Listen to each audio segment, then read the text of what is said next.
All right. First off, Happy New Year to everyone. We made it. I mean, for those of us who did make it. My heart goes out to the families who lost loved ones and friends and well, I guess that's still a loved one, but they lost people last year to this horrible pandemic, to this sham of a administration, whatever. It was just terrible. I'll speak on that in another video. I wanted to start off by saying Happy New Year and keep your head up. This year, it'll get better, and next year, it'll get even better, and it's just going to keep getting better. It usually gets worse before it gets better, and I feel like last year was a good definition of worse. So, better is around the corner. Hang in there. Now, I wanted to speak on a movie I saw recently. This movie came out in 1996, so I was 6 years old when this thing came out. And when I first I saw it through the eyes of a 6 year old. The bits and pieces that I did see, I didn't see the whole movie. It's called A Thin Line Between Love and Hate. Maybe you've heard of it. It's starring Martin Lawrence and Lynn Whitfield. This is the first time I've seen Lynn Whitfield in a movie. So at that time, the only person I really recognized in the film was Martin Lawrence.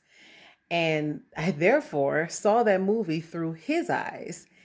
And I have to say, seeing it as an adult, a mature adult, put emphasis on that because there are a lot of grown ass children out here who would probably still see that movie through Martin's character, Darnell, through his eyes. For those who haven't seen the movie is about a player type. Martin Lawrence's character was a player, had several women. He just loved the ladies, as he says, even though he clearly abused all of their trust because he kept making each of them feel like they were the only one for him when that just wasn't the case. But I digress. He comes across Lynn Whitfield's character, Brandy, who is this successful and um, well off businesswoman, classy lady, way out of his league, right? She's out shopping or something and they run into each other because he is gunning for ownership or at least partner of the nightclub that he manages or co-runs. I'm not really paying attention. And first, his friend tried to hit on her and failed and did the classic, ain't shit, what approach to first try to talk sweet to her. And then when that fell flat, immediately went to insulting her.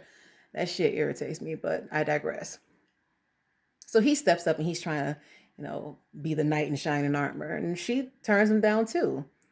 Now, without going too much into detail, he spends a good deal of time. I don't know how much time actually passed because in movies it's hard to tell. Sometimes it's just like one big day or one long day, or maybe 2 or 3 days have passed when really a whole month did. But he pursued her heavily. Like he tried to he tried to reach out to her. Actually, he did. He found her where she worked after she came to his club to see the place, see what it was about, and she ended up leaving abruptly, and he ended up finding her. He found out where she worked, went to her business, came there with flowers, trying to be all charming and shit. She ended up throwing him out, which, I mean, it makes sense now seeing it through her eyes. When I saw this movie this time, I saw the movie through her eyes. So I guess I can just stop and explain a bit if I'm not losing anyone. I hope not. So as a 6 year old, I saw the movie through his eyes. He saw this beautiful woman. He was trying to get with her. She kept turning him down. He kept pursuing. She kept turning him down to the point where he got fed up with trying and finally stopped. And he did so in a way that wasn't in any way, shape, or form respectful, but rather narcissistic. In fact, I'm positive his character was a narcissist, a classic one at that, because when she turned down his advance, uh, it was a sexual advance when she was trying to show him how to ride a horse. And he got mad at her, like, how dare she not give up the ass? It's crazy because eventually, I don't want to uh, go too far around, but eventually, she ends up giving him a chance and they go on several dates. So he wines and dines her, but not because he is interested in her, but because he actually made a bet with his friends that he can hit that. So he romances her, shows her all this love and concern and blah blah blah. Then when she don't give the ass up, he just drops her like a bad habit. Now she's over here looking like, what the hell happened? She comes to his club one night and he brushes her off, saying that she was wasting his time. Can you believe that? So eventually, she ends up caving in and giving up the ass, only to later on, well, actually, almost immediately after, reveal that she was in an abusive relationship, marriage, and it ended fatal for her ex-husband. This only happened after he convinced her that he loved her. He said he loved her. And that's a rule of thumb. You're not supposed to say that shit if you don't mean it, right? So the crazy part is, after this, I think like a few days later or something like that, uh, he tried to call it off, but not only after, or not until after she came to him on her birthday, no, mind you, offered to buy him a club, took him out shopping, and made plans for an intimate dinner. And all he had to do, and then she gave him her car with a driver, mind you. And all he had to do was come back to her place, and they were supposed to have dinner that night. He never showed up. It's crazy that in the end, when she snapped and tried to kill his ass, that she was painted as the antagonist or the villain. And he was portrayed as the protagonist or the victim or the hero. From an immature standpoint, I saw it from his eyes that, well, what happened? He was just trying to take her out. He was just trying to get with her. How dare he, how dare she go crazy and try to kill him? Like, they really try to make it seem like, in my opinion, that he was the victim, despite the fact that he put himself in that situation. And the reason why he didn't make it to her birthday dinner, mind you, was because he was out trying to pursue, I guess, his high school sweetheart or something, or some old friend he had, who had went to the Air Force and came back, and I guess all the feels came flooding back, and he was trying to get with her. So, seeing from his point of view, it's crazy how I honestly felt bad from him.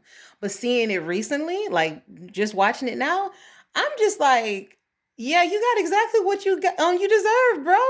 It's like, first of all, how dare you? And this is for all guys who think like him, all of you.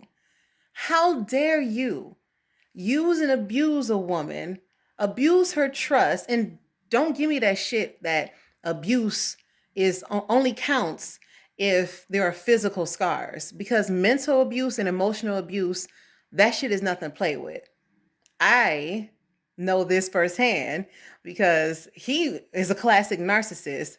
I grew up with a narcissist.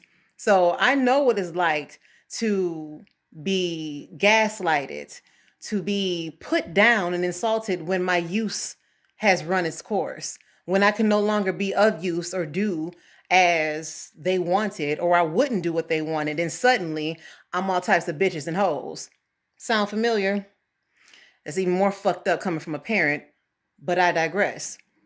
How dare you pursue a woman? Mind you, this lady was minding her own business. He went hard after her, then got mad at her when she wasn't falling for his shit. To all you women out there who were in this similar situation, or who have been in this similar situation, Brandy, and if you haven't seen this movie, I actually encourage you to see it. It's on Netflix until the end of this month, so hurry up. All you women who have been in a situation where you like this, where you were approached by a guy who just seemed too good to be true, he was pushing a little too hard. That's your intuition, honey, and it is fully intact. Listen to it. But I digress. Seeing it as an adult, a mature adult, through her eyes and from her opinion or from her point of view, it makes sense. It makes sense why she snapped. She already been through a fucked up relationship before this. Then here comes this guy who she's not sure about, but he insists that he's genuine and he loves me.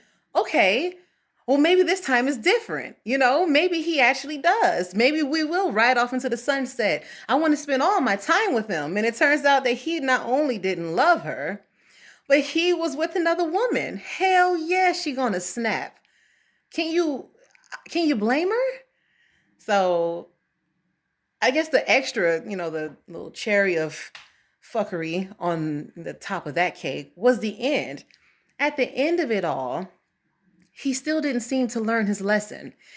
His moral, I guess, or what he learned was not to say I love you unless you mean it. Which, don't get me wrong, yeah. But he completely overshadowed or missed the part that he was, screwing around with so many different women and screwing with this one's head and her emotions, and then use the I love you as the ultimate, act of deception to get what he wanted. So yes, saying I love you unless you mean it is definitely wise. Or not saying it unless you mean it is wise. But, it also helps to not be an asshole. It helps to not be trying to use and abuse women as well. If you're not interested in a woman for her time and genuinely interested in her, then leave her the fuck alone, because you know what? You might come across a Brandy who might throw a brick through your window, show up at your mama's house, burn down your place of your place of work or business, and even try to electrocute your ass in the tub. So, let's make some serious changes in 2020. I have more I need to talk about, but that's just my review and my outlook on that movie, my adult outlook. So, I don't know. Tell me what you think. Did you like the movie? Have you seen it? What do you think about it?